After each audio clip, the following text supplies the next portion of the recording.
कौन ब्रह्मा का पिता है, कौन विष्णु की मां, शंकर का दादा कौन है, हमको दे बता। ये जानने के लिए कृपया सुनिए। जगत गुरु तत्वदर्शी संत रामपाल जी महाराज के अमृत वचन सर्व पवित्र धर्मों के पवित्र शास्त्रों के आधार पर। तो इस ज्ञान को देने के लिए परमात्मा स्वयं आते हैं। जब हम यहां दुखी देखे उस परमात्मा, क्योंकि जिसके बच्चे बेटा बेटी दुखी हो जाते हैं वो माता पिता चैन से नहीं रह सकते। पार ना बसावे वो अलग बात है, लेकिन रो तो सकते ही हैं। तो इसी प्रकार वो पिता हमारे लिए रो रहा है कि ये कहां फंस गए जाके इस नकली के। ये भगवान है, हाहाकार मचा हुआ है। एक वर्ष वर्षा ना कर परम पिता, या मर जाए सारे तड़प के। तो पुण्यात्माओं, ऐसे लोक में हम रह रहे हैं और निश्चिंत, क्योंकि हमें पता नहीं कि कोई और स्थान भी है जहां हम जा सकते हैं और वहां जाने की विधि कौन सी है। तो जब तक हम ये ज्ञान प्राप्त नहीं करेंगे कि कौन भगवान है, कहां से हम आए हैं, या क्यों मर और जन्म रहे हैं, एक सेकंड का कोई किसी को विश्वास नहीं। क्या बिजली गिर जा किसी ऐसे बसे बसाए घर पे, और बाकी के अपने आप को सुरक्षित समझते हैं। तो बाकी जो शेष सुरक्षित समझते हैं उन्होंने अपना क्या प्रोटेक्शन कर रखा है जो उन्होंने नहीं कर रखा था। तो वो प्रोटेक्शन भी दास बताएगा आपको कि कौन सा प्रोटेक्शन करने से आप पर ये घटनाएं नहीं घटेंगी। लेकिन यहां रह जाना भी मूर्खता ही होगी। फिर अब वो समय आ गया है कि हम उस लोक को जा सकते हैं जहां से हम बिछड़े हुए हैं, जहां हमें सब सुविधाएं उपलब्ध हैं। और वो लोक है सनातन परम धाम, यानी सतलोक, सचखंड। वहां जाकर के हम सुखी हो सकते हैं। तो जो प्रसंग चला है कि हम अलग अलग बना दिए इस काल ने, ये अब कलयुग में ही क्यों बनाए? पिछला इतिहास देख लो, कोई अलग मजहब था ही नहीं। जब परमात्मा को पता लग गया कि ये घने दुखी हो गए मेरे बच्चे, अब वो यहां इसलिए आना पड़ा क्योंकि यहां काल भगवान ने अपने तीनों पुत्रों रजगुण ब्रह्मा, सतगुण विष्णु, तमगुण शिव जी के अंदर एक एक गुण बना के युक्त कर दिए। जैसे मिर्च होती है, मिर्च उस गुण युक्त है, और जब मिर्च का छौंक लगता है रसोई में, किचन में, तो वहां से उसकी निर्गुण यानी निराकार इफेक्ट दूसरे कक्षों में भी होता है, दूसरे कमरों में बैठे हुए सदस्यों को भी होता है, और छींकें आनी शुरू हो जाती हैं। ना चाहते हुए भी, रोकने से भी नहीं रुकती, वो छींकें अपने आप आनी शुरू हो जाती है। इसी प्रकार इस काल भगवान ने अपने तीनों पुत्रों को एक एक गुण युक्त बना दिया। इनकी अलग से राजधानी ऊपर बना रखी है इस ब्रह्मांड में। वहां ये रहते हैं, लेकिन वहां से इनकी जो तरंग है वो हमें यहां आकर प्रभावित रखती है। तो जिस कारण से हम परमात्मा को भूल गए। बच्चा जब तक गर्भ में रहता है वहां इसके ऊपर तीन गुणों का प्रभाव नहीं रहता, और जो ये मां के शरीर से, पेट से बाहर आता है, आते ये तीनों गुण ऑटोमेटिकली प्रभाव कर देते हैं, अचेत हो जाता है। इसको नए सिरे से समझाया जाता है, तू कौन है, ये तेरा पिता कौन है, तेरी माँ कौन है, तेरा भाई कौन है। इस तरह की पढ़ाई पढ़ा के काम चलाओ, इसको तैयार करते हैं। फिर परमेश्वर आते हैं स्वयं उस तत्व ज्ञान को प्रदान करने के लिए, और हमें ये बताने के लिए कि तुम यहाँ के वासी नहीं हो, तुम यहाँ काल के भयंकर लोक में रह रहे हो। तो पुण्यात्माओं, ये ज्ञान परमात्मा सतयुग से ही बताना शुरू करते हैं, लेकिन सतयुग त्रेता द्वापर में हम परमात्मा के इस ज्ञान की तरफ ध्यान नहीं देते। कारण क्या है? तो वो कारण बाद में बताएंगे, पहले हम जिस प्रसंग पर चले हैं इसको दोबारा लेते हैं। तो परमात्मा ने देखा कि मेरे बच्चे बहुत बुरी तरह दुखी हो रहे हैं, यहाँ रजगुण के प्रभाव से हम श्री ब्रह्मा जी रजोगुण के कारण हम संतानों उत्पत्ति करते हैं, विवश है, जीव के बस की बात नहीं, चाहे कितनी बात बनावे। इसके आगे खुद शंकर भगवान भी फेल हो गए, जो भगवान की संज्ञा में हम लिया करते थे। ये बाई फोर्स सब क्रियाएं हमसे करवा रहा है।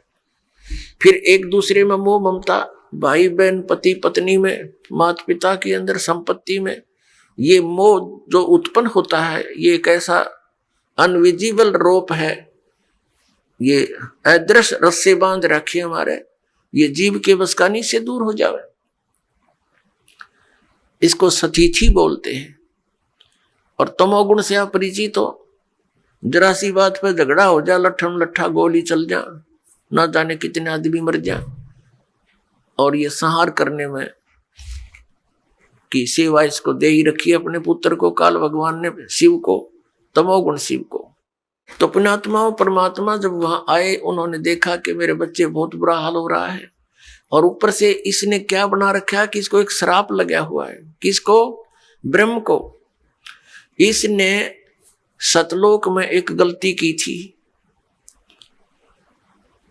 इस दुर्गा को, जिसको देवी कहते हैं, आदि माया भी कहते हैं, इसने बदतमीजी की थी इसके साथ। और इसने, दुर्गा ने काल भगवान के पेट में ये चली गई थी सूक्ष्म रूप बना के। इसने इसके साथ बदतमीजी की थी, इसके साथ बलात्कार करने की कुचेष्टा की थी। और बार बार समझाने से भी नहीं माना था। तो अपनी इज्जत की रक्षा के लिए देवी ने इसके पेट में शरण ली थी और वहां से फिर पुकार की थी। एक लंबी कहानी है, सृष्टि रचना में बताएंगे, लेकिन हम आज का सत्संग उद्देश्य कुछ और है, इसलिए इसको लंबी कथा ना बनाएंगे। तो वहां इसको श्राप लग गया था। परमात्मा ने उस दुर्गा को इसके पेट से निकाला था और फिर इसने उसको अपनी पत्नी के रूप में स्वीकार किया था। उससे यहाँ ये सब काल की व्यवस्था प्रारंभ हुई। 3 पुत्र उत्पन्न हुए सबसे पहले। इन दोनों के संयोग से, दुर्गा और इस ब्रह्म, काल रूपी ब्रह्म से, रजगुण युक्त ब्रह्मा, सतगुण युक्त विष्णु, तमगुण युक्त शिव। जब हम यहाँ पर दुखी बहुत हो गए, हाहाकार मच गई, इसको एक श्राप लगा हुआ है कि 1 लाख मानव शरीरधारी प्राणियों को नित आहार करेगा और 1.25 लाख की उत्पत्ति प्रतिदिन करेगा। जिस कारण से इसने हम सबको मानव शरीर दिया है अपने खाने के लिए। हमसे संतानों उत्पत्ति करवाता है बाई फोर्स और फिर स्वयं खाता है। और इसकी व्यवस्था इसके 3 पुत्र कर रहे हैं। इन ब्रह्मा विष्णु महेश जी को भी ये मालूम नहीं ये हो क्या रहा है।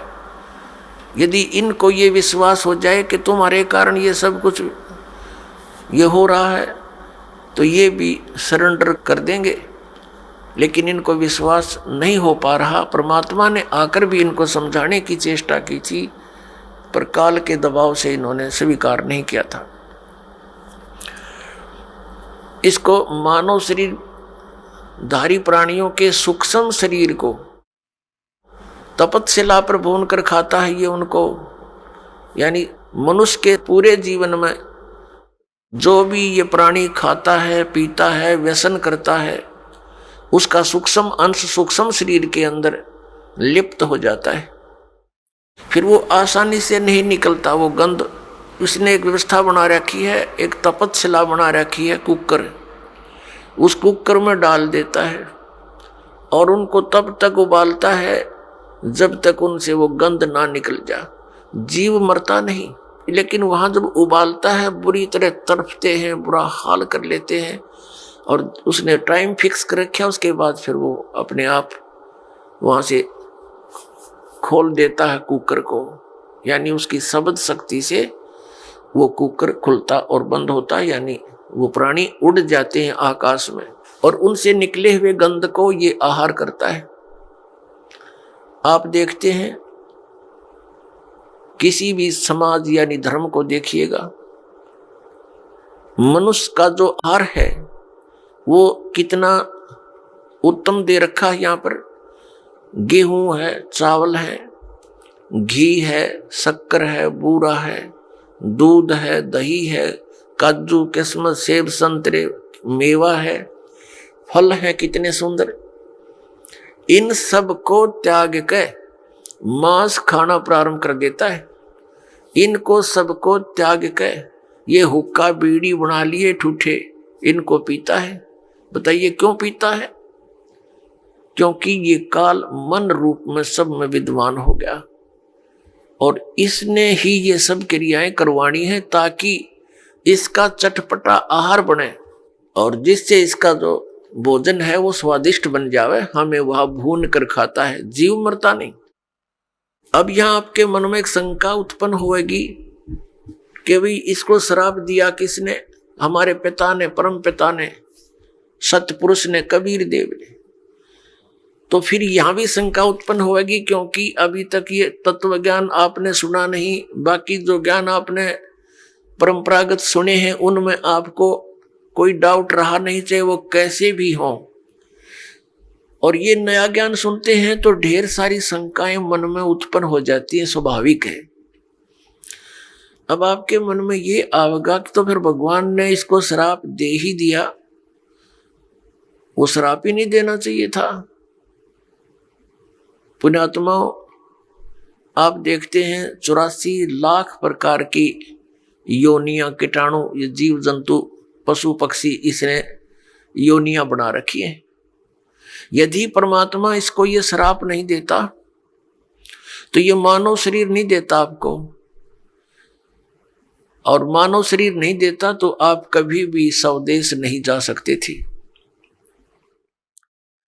अब मानव शरीर का इसलिए इसको श्राप देना पड़ा कि ये मनुष्य शरीर पाओगे तो इनको मैं अपने निज घर की जानकारी, खबर पहुंचा सकता हूं, और ये तो दुख पावेंगे क्योंकि इन्हें गलती कर दी, इस नालायक के साथ चले गए, कुत्ते बन के, गधे बन के, सुअर बन के, कैसी दुर्गति हमारी हो रही है।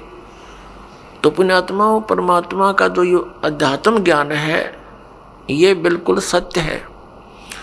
इस सत्य में आपको अविश्वास ना होना चाहिए। अविश्वास की जो ना गुंजाइश दास छोड़ेगा नहीं। यदि आप धैर्य पूर्वक इन सत्संगों को, दास के वचनों को, जो गॉड गिवन है, परमात्मा के दिए हुए परम अक्षर ब्रह्म के, सतपुरुष के, वो आपको सुनाता हूँ। ये किसी डूम भाट के गीत दास नहीं सुनाता, उस परमात्मा का दिया हुआ ज्ञान आपके रूबरू और सभी सदग्रंथों से मेल करके आपके समक्ष प्रमाणित करता हूँ। और फिर आपको कुछ दिनों के बाद कति संशय नहीं रहेगी। प्रारंभ में तो संशय होती ही होती है, इन संशयों में ही आप सुनते ही रहिए इस ज्ञान को। इन्हीं से, इस सुनने से, इस सत्संग के सुनने से आपके संशय नाश हो जाएंगे, बिल्कुल संशय नहीं। तो कहने का भाव ये दास का है कि पहले हमारा कोई मजहब नहीं था, अब ये इतने धर्म बन गए। पहले एक केवल मानव धर्म था, सभी वेदों में वर्णित विधि अनुसार साधनाएं करते थे, जैसा भी उनके गुरु लोग बताते थे। तो उसका कारण कहां से प्रारंभ हुआ? जब हम यहां महादुखी हुए, किसी का पुत्र मर रहा है, किसी की पुत्री विधवा हो गई है, किसी के माता पिता दोनों ही मर जाते हैं 10-10 वर्ष, 12 वर्ष के बच्चों को छोड़कर, और किसी माता पिता के सामने ही पूरा परिवार नाश को प्राप्त हो जाता है। कहीं पर भूकंप आकर हजारों की संख्या में व्यक्ति मारे जाते हैं, आराम से सो रहे होते हैं, ना जाने के बिजली गिर जाती है, कहीं पर अचानक फ्लड आ जाती है, सब परिवार के सदस्य, कोई इधर मर रहा है, कोई इधर फिर रहा है, कोई कहीं पहुंच गया, और कितने प्यार से हम विश्राम कर रहे होते हैं। तो ऐसे गंदे लोक में आकर हम शेष बचे हुए ये सोचते हैं कि हमारे ऊपर ये आपदाएं नहीं आएंगी। ये भूल है आपकी। आज तो हम रोज मौत को साथ लिए फिरते हैं, सफर हम करते हैं। 90% व्यक्ति आज सफर में रहते हैं, 80% चाहे कोई मोटरसाइकिल पे, चाहे कोई अपने किसी कारण से भी गाड़ी में, तो ये तो मौत साथ चल रही है हमारे पैरेलल। हम ऐसे लोक में रह रहे हैं, परमात्मा को दया आई कि चल इन नालायकों को फिर बता देता हूं कि आ जाओ वापस यहाँ पर, तुम सदा सुखी हो जाओगे। अपने आत्माओं, जब परमात्मा वहां तपतशिला के ऊपर आया जहां ये प्राणियों को भून रहा था, इसका कुकर चल रहा था, वहां पर जब वो परमेश्वर हमारे पास आकर खड़े हुए, हमारे पिता, वो इतने सब्र शक्ति है, इतने शीतल भगवान है, उनको सोम की उपाधि दी जाती है। सोम माने चंद्रमा, चंद्रमा जैसे शीतल, यानी ये तो एक उदाहरण है, लेकिन वो तो बर्फ से भी शीतल है। तो कहने का भाव ये, जब हमारे पास आकर खड़े हुए, जब वो तपतशिला पर जल रहे थे, 1 लाख प्राणी, उनमें ऋषि भी थे, मैं ऋषि भी थे, गुरु भी थे, शिष्य भी थे, आम जनता के व्यक्ति भी थे। परमात्मा के वहां उपस्थित होते ही उस तपतशिला यानी पत्थर की टुकड़ी को शिला बोलते हैं। एक तई के, बहुत बड़ी तई के समान है। बाकी सूक्ष्म शरीर जो होता है वो ज्यादा बड़ा नहीं होता, अपने अंगूठे के साइज का रह जाता है, आकार ज्यों का त्यों रहता है। जिस भी शरीर से आप निकल कर गए हो, जब तक आपको दूसरे शरीर में नहीं डाल देता, नहीं आपका दूसरा शरीर नहीं मिलता, तब तक आपका वैसा ही शरीर रहेगा, चाहे आप पितर रूप में रहो, चाहे भूत रूप में रहो, या वैसे भटकते रहो कहीं पर, या स्वर्ग आदि में रहोगे। स्वर्ग के अंदर जाने के बाद फिर आपको नए सिरे से शरीर मिलता है, वहां अलग से शरीर फिर आपका बहुत लंबा चौड़ा और बड़ा बन जाता है। तो कहने का भाव ये है कि रहेगा आकार मनुष्य का ही। तो जब ये दूसरे शरीर में पशु पक्षी के में चला जाता है, तो फिर उस पशु वाला ही शरीर आपका रहेगा। जब उससे निकल जाएंगे तो नेक्स्ट में प्रवेश होगा तो उस जैसा ही हो जाएगा। फिर मनुष्य शरीर में आएगा तो मनुष्य जैसा ही, मनुष्य के अंदर जो आपका जीव आएगा उससे निकलेगा तो फिर भी वो मनुष्य जैसा ही रहेगा, ऐसा होता है। तो इसको ये बहुत थोड़े ही स्थान पर लाखों की संख्या में बैठ सकते हैं। एक शरीर में जैसे किसी बहन भाई में देखा, प्रेतों की पूरी मंडली की मंडली प्रवेश हो जाती है, वो सूक्ष्म शरीर होता है उनका। एक एक में 20-20, 30-30 प्रवेश हो जाते हैं। ये भूत यानी सूक्ष्म शरीर इतना छोटा ही होता है, ये बड़ा भी हो जाता है और घटता घटता इसको बहुत सूक्ष्म छोटा भी बन सकता है, ऐसा आ जाता है। इस अंगूठे से भी छोटा बन जाता है, यानी इसमें एक ऐसा तत्व है जो सूक्ष्म ही है। अब उसका क्या आपको प्रमाण दें? जैसे जो भक्त इस दास से उपदेशी हैं, परमपिता की यथार्थ भक्ति कर रहे हैं, उनकी आंखों के सामने कुछ भक्ति के लक्षण दिखाई देते हैं, ऐसे सूक्ष्म हैं वो, तार से दिखाई देंगे, कुछ और भी बहुत सी ऐसे नजर आएंगे। वो इतने सूक्ष्म होते हैं, वो आपके भक्ति के परिणाम है, लक्षण है। आपकी कितनी भक्ति बढ़ गई है वो उसका, वो समझ लो पैमाना है। और वो इतना सूक्ष्म है कि आप जैसे बस में बैठे हो या गाड़ी में बैठे हो अपनी कार में, और शीशा बंद हो, उस ग्लास से देख रहे हो तो शीशे के बाहर भी दिखेगा आपको, यानी शीशे को भी पार कर जाता है। और अंदर देखोगे तो यहाँ निकट से निकट भी बहुत छोटा भी हो जाता है। तो इस टाइप का सूक्ष्म शरीर होता है जो यहाँ की दूरबीन सूक्ष्मदर्शी या फोटो कैमरे में नहीं आ सकता। वो सूक्ष्म ऐसा होता है शरीर। तो पुण्यात्माओं, कई भक्त, कई बहन भाई चिंतित हो जाते हैं। दास बहुत बार समझाने की चेष्टा करता है, ध्यान रखा करो, एक दूसरे को बता भी दिया करो। अगर कोई इस शंका में हो कि मेरी आंखों के सामने पता नहीं क्या दिखता है, डॉक्टर के पास गया, डॉक्टर कहने लगा ऑपरेशन करवा ले, और डॉक्टरों के पास क्या है, ऑपरेशन करवा ले, वह धुंधला दिखे, धुंधला नहीं दिखता वो हम देखेंगे ऐसे जैसे कोई मच्छर सा घूम रहा है, कोई मक्खी घूम रही है, ऐसे काले काले से कुछ और तरह के भी। वो तो जैसी जिसकी भक्ति बढ़ती चली जाएगी, वो आपकी भक्ति का पैमाना जैसा अंजन आंजिए चश्मों में दिखंत, जैसी भक्ति करेगा तेरी आंखों के सामने आपको अपनी भक्ति की कमाई दिखने लग जाएगी। ये आपका एक वो होगा, भक्ति का पैमाना होगा। आपका बैंक बैलेंस समझ लो, आप देख रहे हो सामने, तो वो घबरा जाते हैं, हमारे पास भी प्रार्थना करते हैं, जी ऐसा पता नहीं आंखों में क्या हो गया, मुझे तो चिंता बनी हुई है, ऐसे देखते हैं पता नहीं क्या दिखाई देता है, सोचते हैं ना देखूं फिर भी दिख जाता है। फिर उनको समझाते हैं कि ये आपकी भक्ति की कमाई दिखाई दे रही है, ये नहीं है तो आपका माइनस आपकी भक्ति, फिर भक्ति चली नहीं आपकी। इसे आपकी भक्ति संग्रह होगा, वो धन वो दिखाई दे रहा आपको, बाहर है वो अंदर दिखता है, उसका रिफ्लेक्शन बाहर आपको, तो संतुष्ट होते हैं। तो पुण्यात्माओं, ये वो भक्ति है कि आपको आपके समक्ष दिखाई दे रही होती है तो घबराना नहीं होता।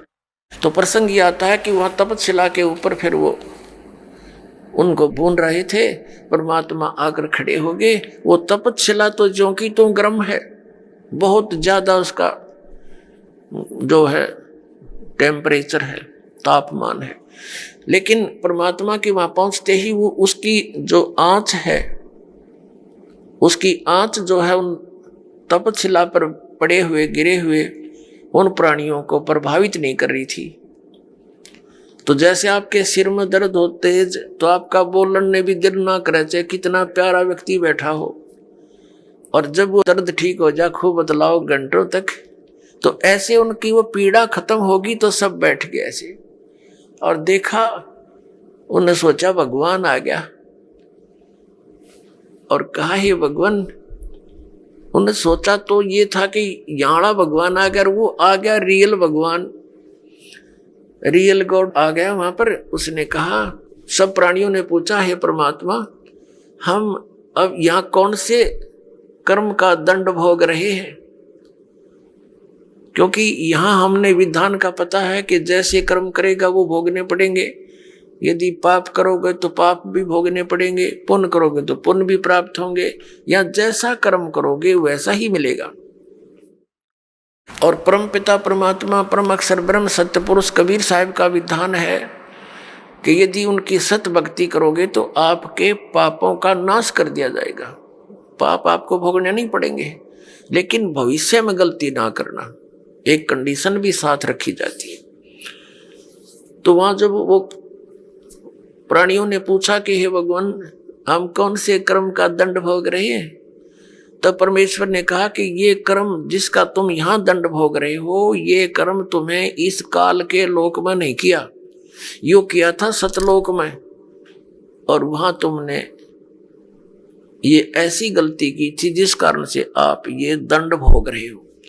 परमात्मा ने वहां फिर उनको पूरी तपतशिला पर वो तड़प रहे थे प्राणी, फिर एकदम शांत हुए।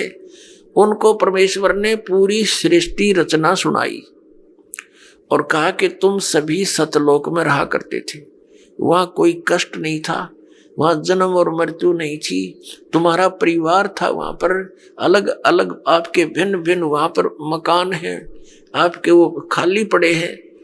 अपने आत्माओं, यहाँ प्रत्येक व्यक्ति की ये एक नेचर है हमारी मनुष्य की कि हम कोठी बनावे तो बहुत बड़ी बनावे, बहुत बड़ी हो, आगे पार्क भी हो और झूले झाले भी डल रहे हो, यानी सब तरह की सब सुविधाएं, फुहारे छूट रहे हो, झरने बना रखे हो, तालाब बने हो नहाने धोने का, लेकिन ये हमारे से नहीं बन पाते हैं, वो अलग बात है। तो ये सब सुविधाएं आप जी को वहां सतलोक में है, और वहां आपका परिवार था, और पूरा का पूरा बहुत बड़े बड़े मकान आपके वहां पर हैं, नूर के महल हैं, नूर के बाग हैं आपके, अलग अलग प्रत्येक वहां हंस के परिवार का एक बहुत बड़ा लंबा चौड़ा व्यवस्था है।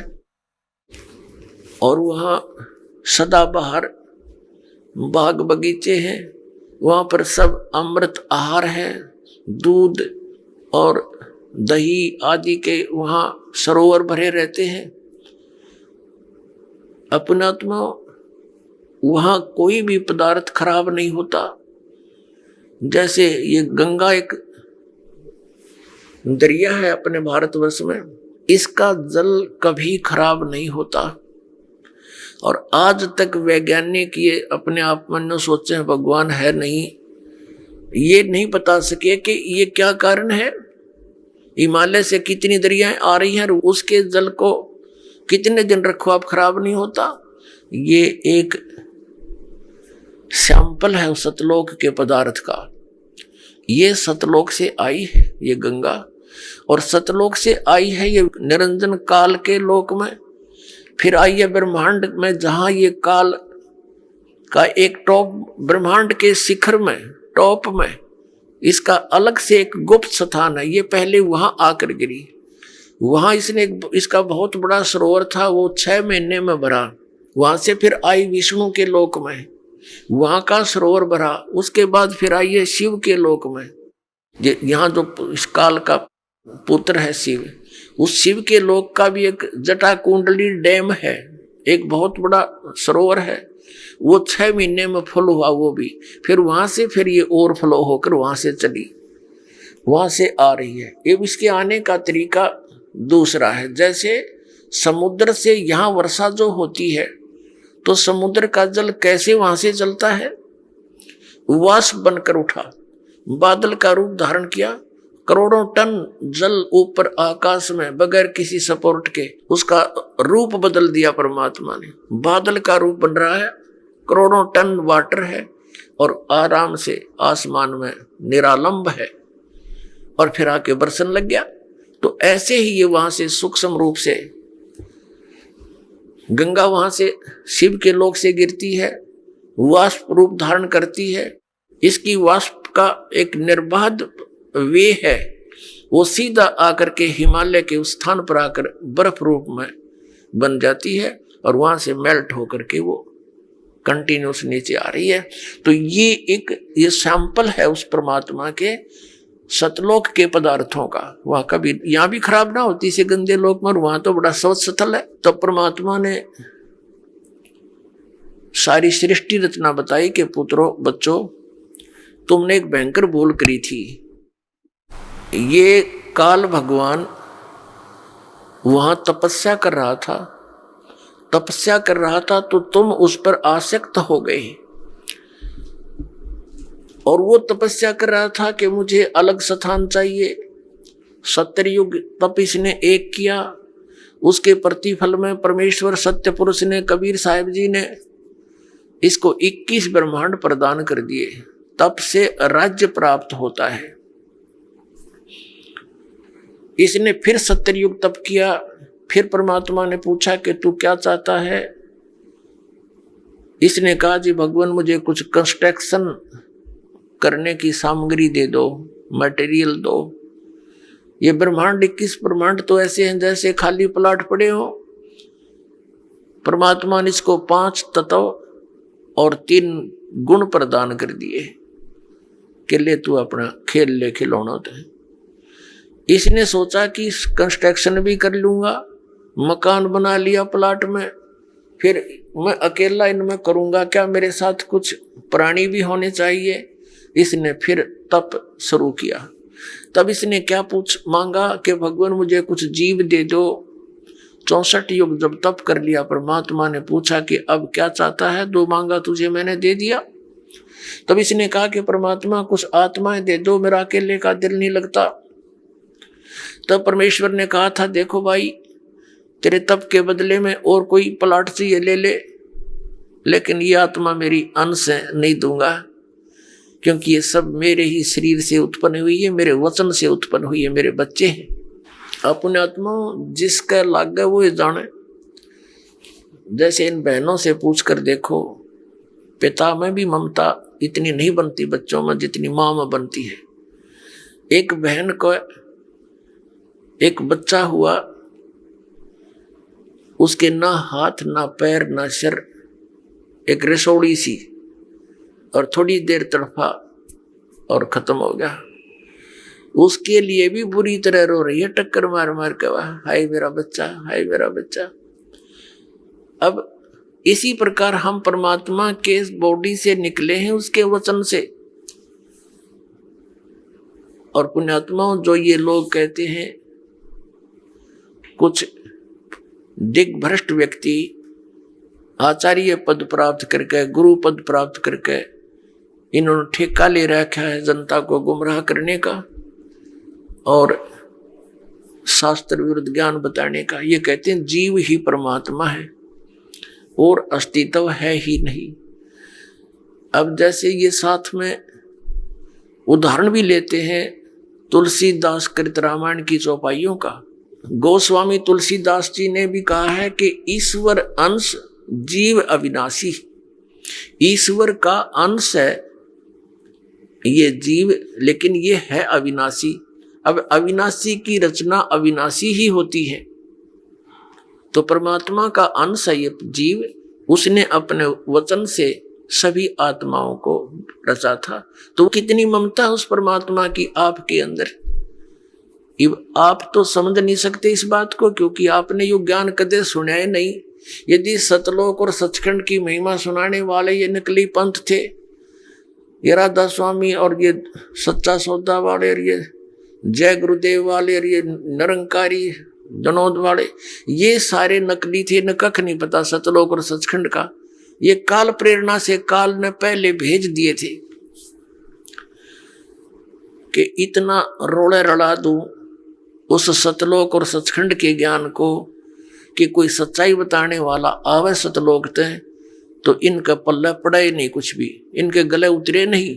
ये सारा सुनियोजित तरीके से इसी समय किया गया इस काल ने। ये दास ये इसका कंसेप्ट क्लियर करना चाहता है कि ये अब ये सारा अड़ंगा क्यों कर अड़ा दिया, कैसे अड़ गया, ये इतने पंथ बन गए और इतने श्रद्धालु उनके चिपक गए, कोई ज्ञान ना ध्यान उनका, क्योंकि ये काल प्रेरणा से और काल के प्रभाव से, मन काल है सबके अंदर और ये काल मन के रिपोर्ट से चलता है, ये मन काल के रिमोट से। और तो ये सब फटाफट वहां भेज दिए, वो धक्के मारन ये हंगे जावा उड़े और हम यहाँ पलका बिछाए बैठे हैं, सारी सुविधाएं देते हैं, यहाँ नौकर ना वहां के दे रहा है, वहां से भर ली जोड़ी तुमने। कोई 20 वर्ष धक्के खा के, कोई 30 वर्ष धक्के खा के नास्तिक होने के कागार पे पहुंच गया मानो। तो परमात्मा ने कहा कि भाई ये मेरी आत्मा है, ये मैं नहीं दे सकता तेरे को किसी कीमत पर भी, ना तेरी किसी जपते ना तपते। फिर मालिक को पता था कि हम उस लोक में रहने योग्य नहीं रहे थे। क्यों नहीं रहे थे? क्योंकि जब ये तपस्या कर रहा था ये एक पैर पे खड़ा था और हम इस पर आसक्त हो गए। ओह देख कितने दिन हो गए इसको यहाँ खड़े रहे, ओह, यानी हमारी इसके अंदर एक कसक बन गई, ये एक बुराई हमारे घर कर गई। हमने अपने पिता से, अपने मालिक से हृदय हटा दिया और इसके अंदर जोड़ दिया। वो अंतर्यामी है, सब जानते थे, वो ये भी जानते थे कि ये मरेंगे, इनकी बिरान मट्टी हो जाएगी जब वहां चले गए। तो उन्होंने, परमेश्वर ने हमें सतर्क किया बार बार आकाशवाणी करके, कहा कि भाई आप मस्त रहो, किसी की क्रिया को मत देखा करो, जो जैसा कर रहा है उसको वैसा ही फल मिल जाएगा। मत देखो इसके इस ड्रामेबाजी को।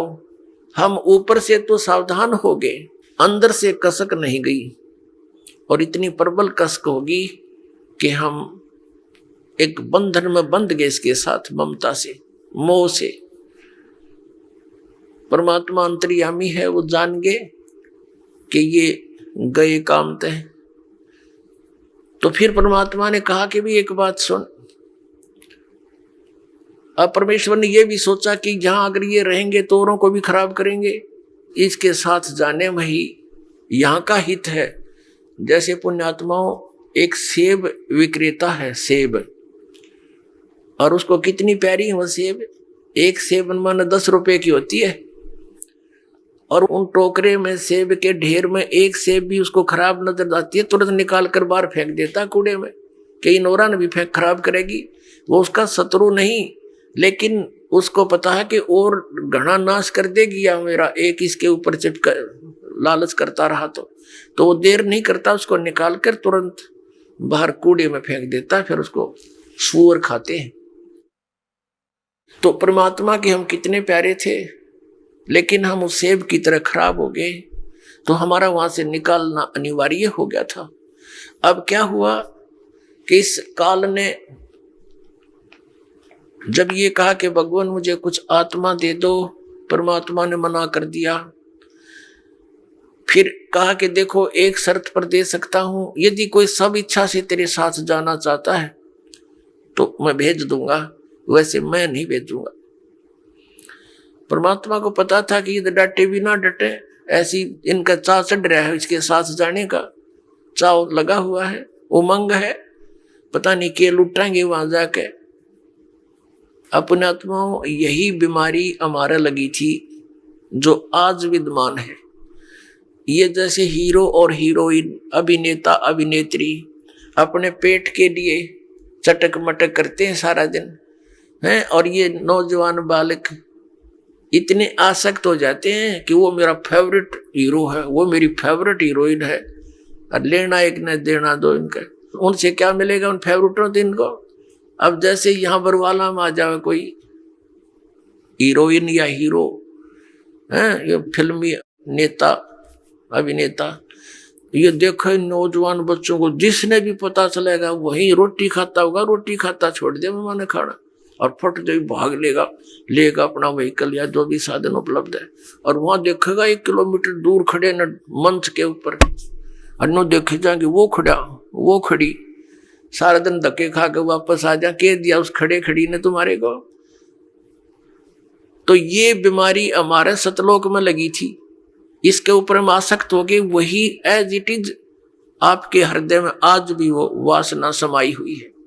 और इस काल ने वहां दुर्गा के साथ अकेली लड़की देखकर इसने उसके साथ बलात्कार करने की चेष्टा की थी, तो ये मन रूप में सब में विद्यमान हो गया।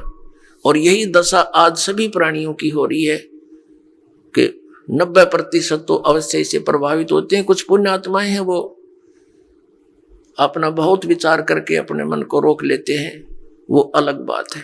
तो कहने का भाव यह कि जो ये बुराइयां हमारे घर की इस काल के कारण, और जो वो ड्रामा हमने देखा उसके कारण हम इतने आसक्त हो गए। अपने आत्माओं, जब काल को कहा भगवान ने कि भी जा तू इनसे पूछ ले, जो तेरे साथ जाना चाहते हैं सब इच्छा से मैं भेज दूंगा।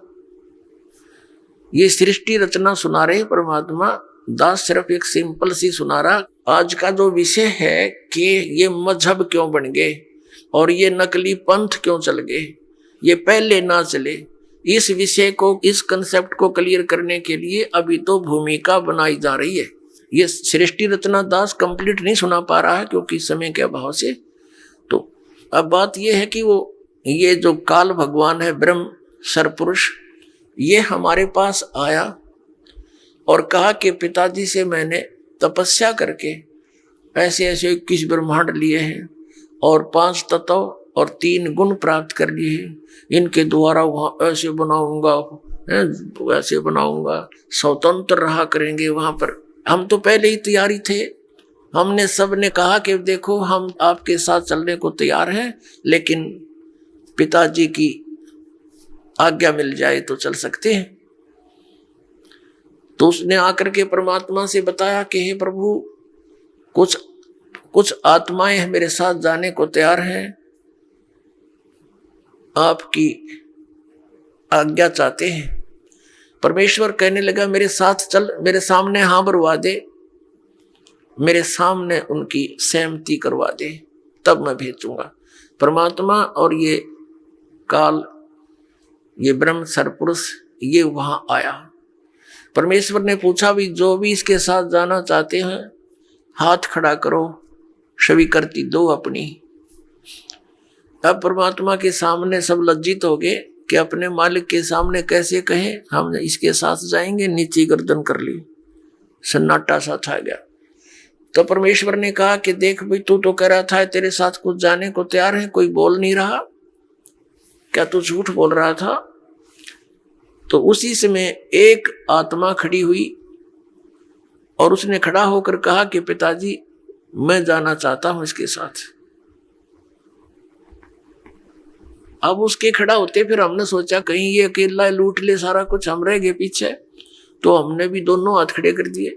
हम भी जैसे क्लास में बच्चे होते हैं ना, एक टीचर प्रश्न पूछता है तो डरता डरता पहले 1-2 हाथ खड़ा करा कर, फिर सोचे कदे हमने पिटाई हो जा, हम भी करते, किसी ने कुछ नहीं आता वो भी हाथ खड़ा कर दिया कर। तो ऐसी दशा होगी हमारी। परमेश्वर ने कहा भी ठीक है, जो भी तेरे साथ जाने की इच्छा रखते हैं इन सब के नंबर मेरे पास हैं। आप जाओ अपने ब्रह्मांड में। ये 21 ब्रह्मांड पहले सतलोक के अंदर ही थे। जैसे दिल्ली के प्रधानमंत्री जी अपने पुत्र को कोई प्लाट दे दे बाहरी दिल्ली गांव में, यानी हरियाणा या इधर राजस्थान के बॉर्डर पे, ऐसे ये प्लाट वहां दे दिए थे इसको 21 ब्रह्मांड। ये वहां घूम रहे थे खाली। तब परमात्मा ने कहा ठीक है भाई तू जा अपने प्लाटों में, मैं भेजूंगा इनको, अपने हिसाब से भेजूंगा, ऐसे नहीं, मेरा विधि अलग होगी तेरे साथ भेजने। तो उन सभी आत्माओं को जो वहां पर नर आकार थे, सूक्ष्म बीज रूप बना दिया। परमात्मा जो चाहे सो कर ही। पुण्यात्माओं, अभी तक हम खासकर इस कलयुग के इस थोड़े से दौर में भगवान के अध्यात्म मार्ग से कोसों दूर हो चुके हैं। यदि कोई भगवान की लीला सुनाता है, हमें अटपटी सी लगती है, हम उसको स्वीकार करने को तैयार नहीं होते। हमारे स्वीकार ना करने से भगवान की महिमा या वो लीलाएं झूठी नहीं हो सकती।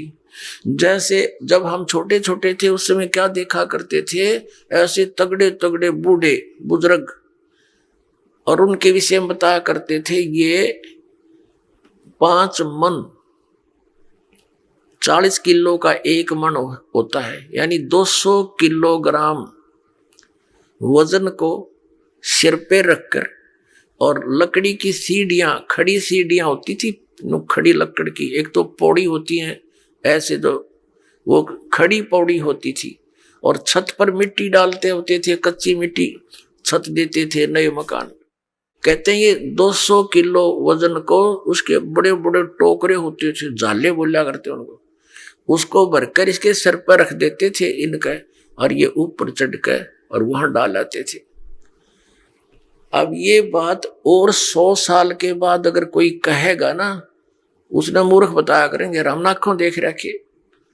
क्योंकि और 100 साल में तो देख लो, इब कोई 10-50 किलो वजन ठानी आदमी नहीं रह रहा, और आने वाले 100 साल में तो इतनी प्योद रह जाएगी, और 10-12 किलो ठानिया व्यक्ति नहीं पाओगा। ऐसी स्थिति आ जाएगी इस प्राणी की। इतना घट गया हमारे सतर, प्रदूषण के कारण शरीर की शक्ति लॉस होती जा रही है।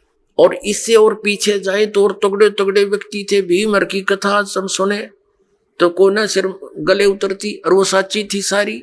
ये तो ही एक बल के आधार से, एक आध्यात्मिक बल अलग होता है।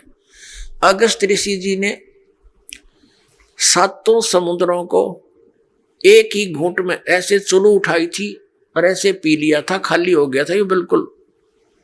इसमें ये मगरमच्छ तड़पते दिखाई दे थे।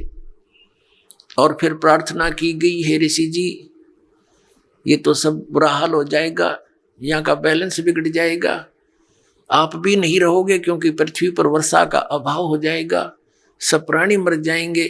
तो फिर उसने कहते उल्टा ही कुरला कर दिया, ये पूरे मर गए।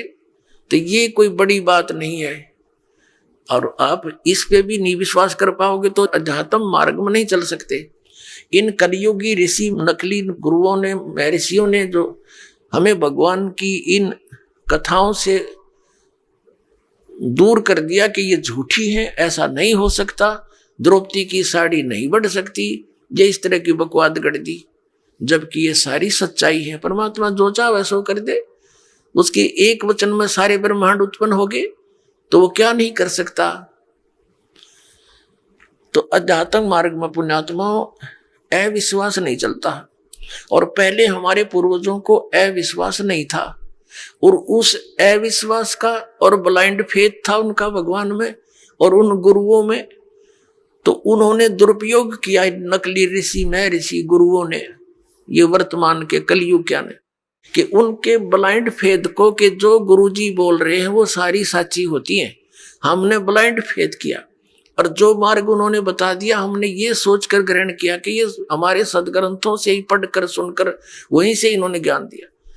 तो इन्होंने सब मिसगाइड कर दिया, वो सब दंत कथा सुना दी, और भक्ति विधि शास्त्र अनुकूल ना रहने से हमें प्रभु परमात्मा से मिलने वाली सहायता बंद होगी। तो अब हम ये सोचते हैं कि ऐसा कभी हो ही नहीं रहा, हम सब कुछ कर रहे हैं। अब आप इस मार्ग पर लगोगे, जो दास आपको मंत्र देगा, आप सत भक्ति करोगे सच्ची नियत, फिर देखना आपके के क्यों होगा, फिर आपको विश्वास होने लग जाएगा कि परमात्मा सब कुछ कर सकता है। आपको देखो जैसी आपकी श्रद्धा और भक्ति बढ़ती चली जाएगी उतना ही मालिक आपके निकट आओगा। और परमात्मा की पावर से तो कुछ भी हो सकता है। अब जैसे एक जैक होता है, जैक इतना को सब सारा लोहे का जुगाड़ सा, जिसने उसके फंक्शन का ना पता हो और कोई ये कहे कि ये जैक 250-300 क्विंटल यानी 3-4 टन के ट्रक को इंक्लूडिंग उसके वजन उसके वेट के, और वो इतना ऊंचा उठा दे 1 फुट, तो कैसे दच्चा किसी व्यक्ति का दच्चा या जिसने उसका फंक्शन का ना पता हो, और उसने लगा के देखो 2-4 पे घुमा दे इतना ऊंचा उठा दे, सारे के सारे ने जय बजरी का भरा हो सारा वो ट्रक और ऊपर उठा दे वो। तो ऐसे परमात्मा की वो वर्ड पावर है, यानी उसकी शब्द शक्ति है, वो सारे ब्रह्मांडों को उठा के छोड़ दिया और उस शब्द शक्ति से चल रहे हैं, घूम रहे हैं, अपनी अपनी क्रिया कर रहे हैं। वो जैक है परमात्मा का, ये समझो। तो इस मार्ग में आप जी को अब पुनः ब्लाइंड फेथ करना पड़ेगा, लेकिन ब्लाइंड फेथ करने से पहले आपने इस मार्ग को जैसे दूध का जला हुआ फूंक मारता है लस्सी को, ऐसे ग्रहण करना। आंखें बंद करके ग्रहण नहीं करना, लेकिन इसको ग्रहण करके फिर आंखें बंद कर लेना। कहने का भाव यह है कि फिर अग्रम अग्रम ना करना, यू नाम लेने पीछे। इस दीक्षा लेने से पहले आप खूब ट्राई करो और खूब परीक्षण करो, सब जो दास बताता उसका प्रमाण देखो, और फिर आंखें बंद करके उपदेश ले लो, और फिर आंखें ही बंद रखना, यानी ब्लाइंड फेथ करना, पूर्ण विश्वास करना दास के एक एक शब्द पर, फिर आपकी भक्ति चलेगी।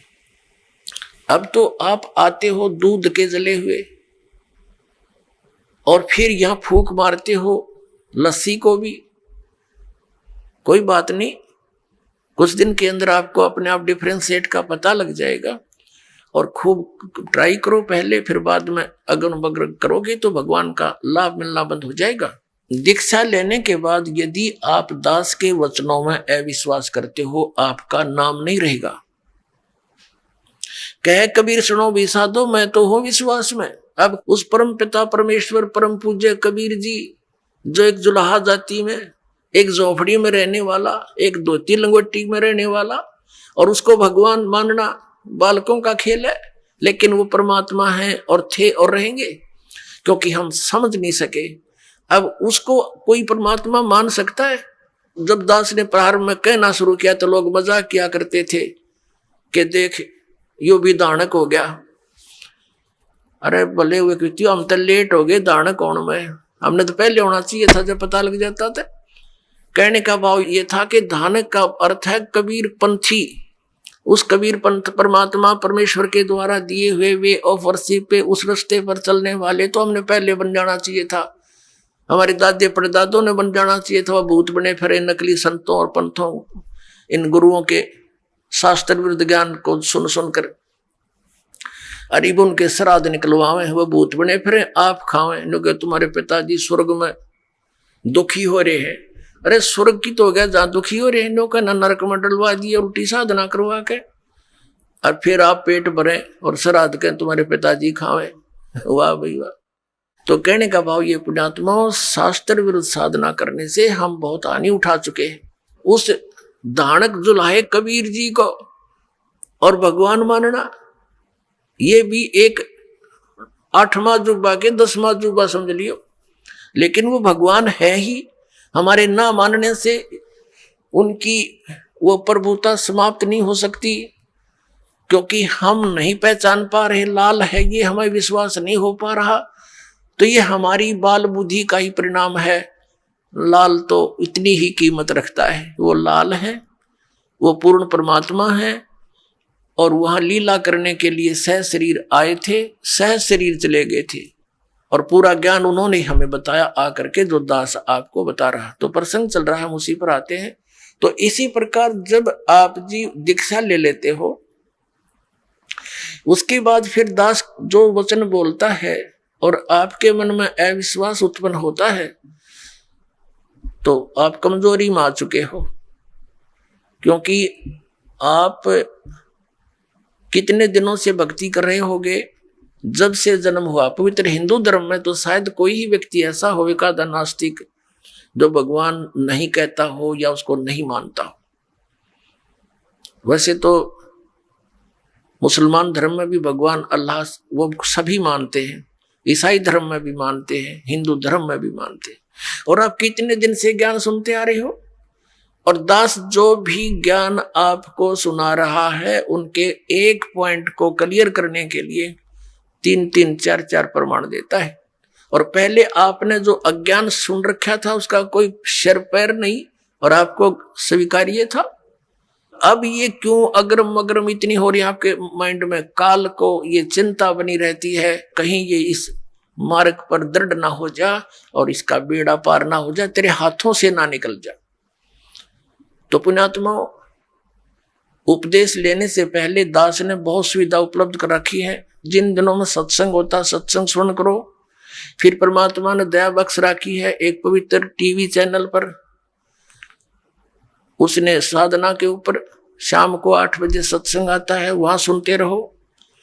कहने का भाव ये है कि आप जी पहले कति कंसेप्ट क्लियर करो, जब आओ यहां पर और नाम लेकर फिर जो सही दृढ़ होकर आते हैं उनको कुछ चंद ही दिनों में परमात्मा की वो चमत्कार शुरू हो जाएंगे। क्योंकि कनेक्शन ले लिया बिजली का, कनेक्शन लेते ही आपके पंखे चलेंगे, सब कुछ ठीक चलेगा। यदि कनेक्शन लूज हो गया, ना पंखा चलेगा ना कोई और सुविधा उस पावर से होगी, जो पावर सत्र का काम है तो पावर से ही होगा।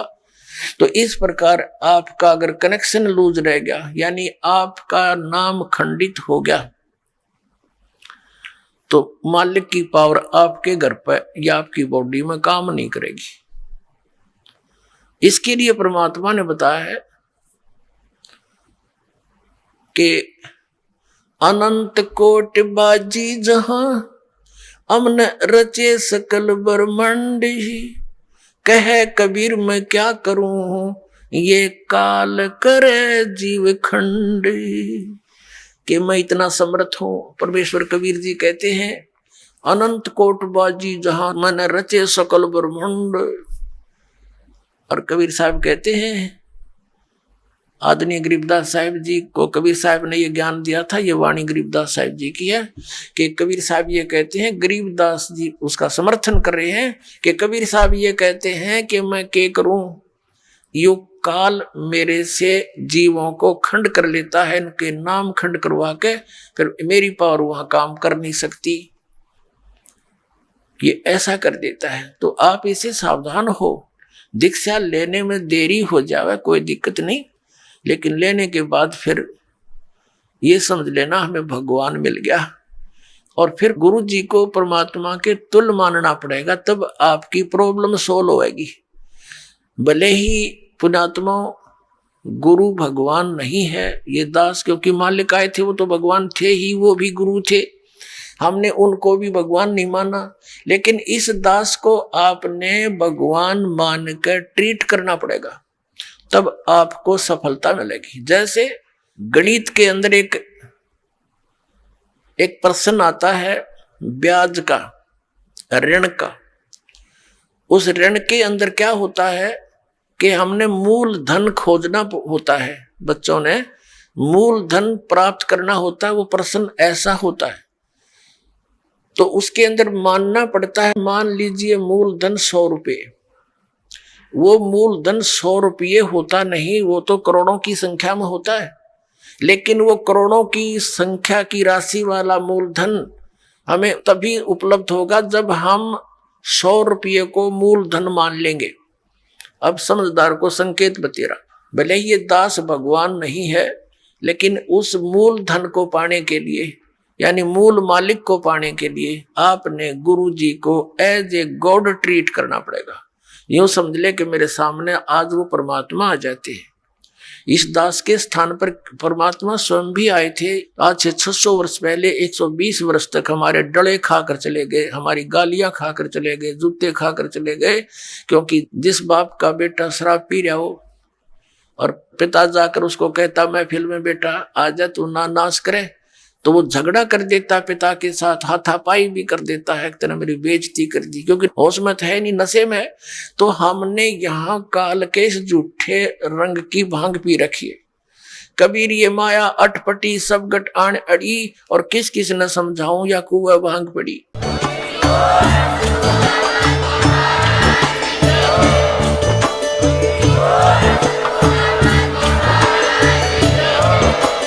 आप सुन रहे थे जगत गुरु तत्वदर्शी संत रामपाल जी महाराज जी के मंगल प्रवचन। अधिक जानकारी के लिए विजिट कीजिए हमारी वेबसाइट www.jagatgururampalji.org। संत रामपाल जी महाराज जी के शुभ आशीर्वाद से पूरे विश्व भर में 500 से भी ज्यादा नाम दीक्षा केंद्र हैं, जिन पर संत रामपाल जी महाराज जी द्वारा ऑनलाइन निशुल्क नाम दीक्षा दी जा रही है। अपने नजदीकी नाम दीक्षा केंद्र का पता करने के लिए संपर्क करें 8222880541।